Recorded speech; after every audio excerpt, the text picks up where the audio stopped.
Greetings, everyone. Hope all of you are having an absolutely fantastic day.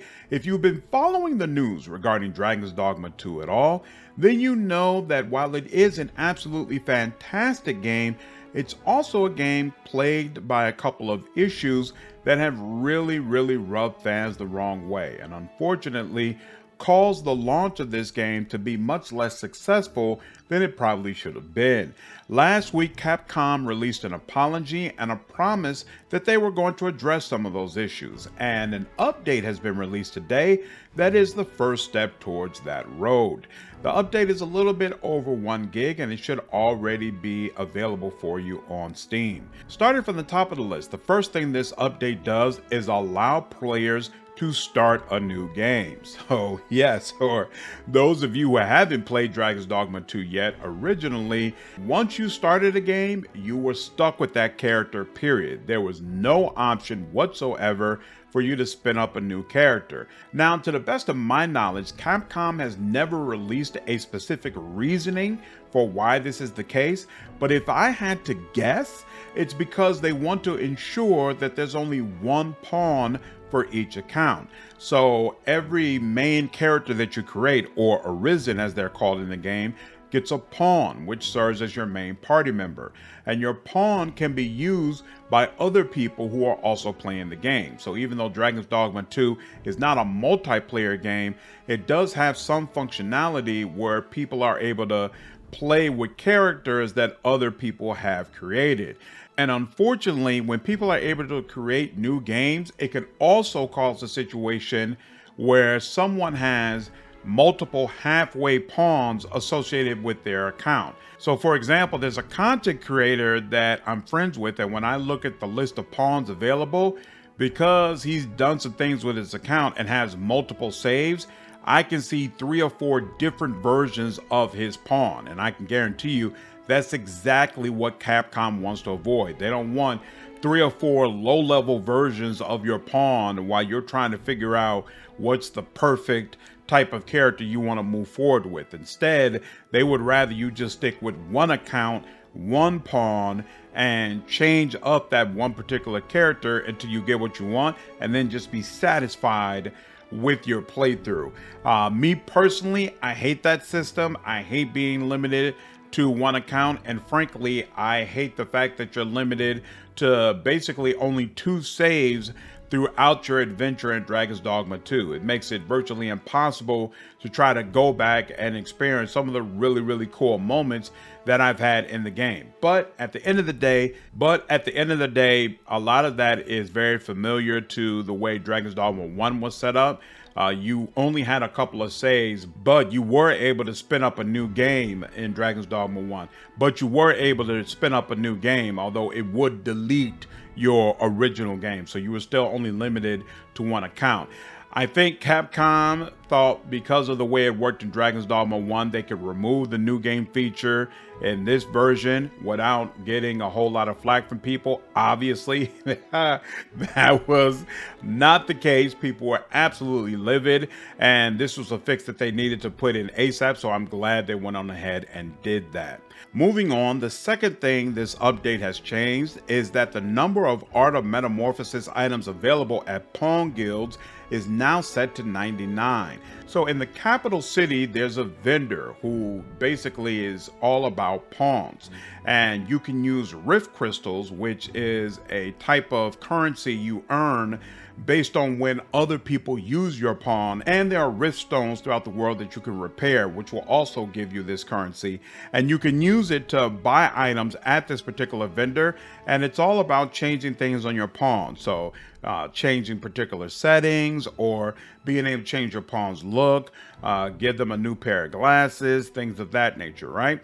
And the Art of Metamorphosis allows you to change the way you look or change the look of your pawn. Otherwise, there's no option to be able to just switch up the way that you look. So more than likely, they're increasing this to 99 to take into account players who like to be able to adjust their look multiple times throughout a playthrough. Again, this is the game where You're going to be limited only to one save. They really didn't want you creating a new character to begin with.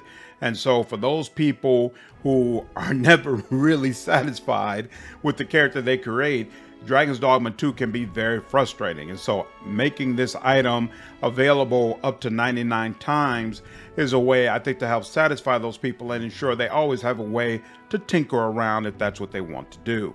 Next on the list, they have moved up the time period when you receive a quest that allows you to acquire your own dwelling. So this game allows you to make 2 saves. One of them you can do while camping, and that's out in the wilderness. The other one is a save that happens every time you rest at an inn.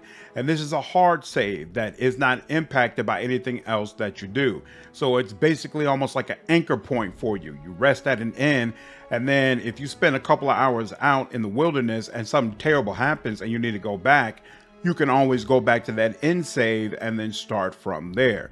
Now, resting at an inn can be expensive though. It can be up to, I think the capital costs around 2,000 gold in order for you to rest there. So it's very advantageous for you to buy your own house, because then you can rest at your house for free.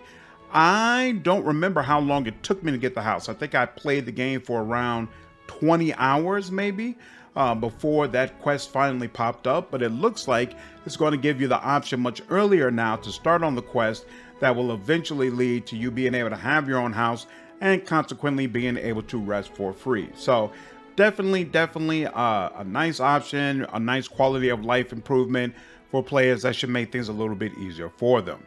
And then next, what hopefully is going to be a big relief for a lot of players, they have improved the quality when DLSS super resolution is enabled. And I think this is supposed to help address some of the performance issues and possibly even the freezing issues that players have experienced, most especially when you're in large cities. The game has significant frame rate slowdowns, and so hopefully we're going to see less of that. I'm sure there's some additional patches they're going to need to put out in order to fully address these issues, but whatever they can do, it would definitely be appreciated. In my last video, I mentioned that a lot of the performance issues people were previously experiencing, I hadn't been experiencing yet, but that's definitely changed at least a little bit on my side. I've had about 3 crashes in the game since the time that I did my last impressions video.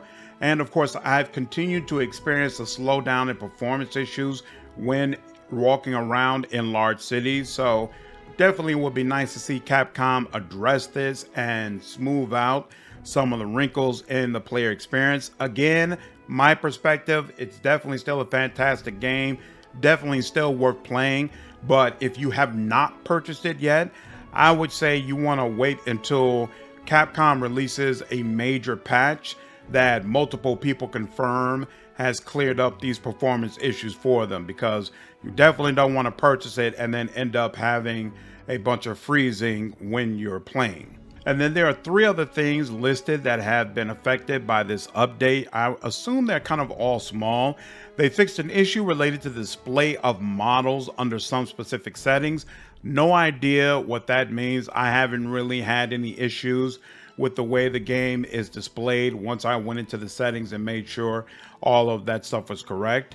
They also said they fixed miscellaneous text display issues. Again, I haven't had issues with text displaying, so I don't know what that's addressing.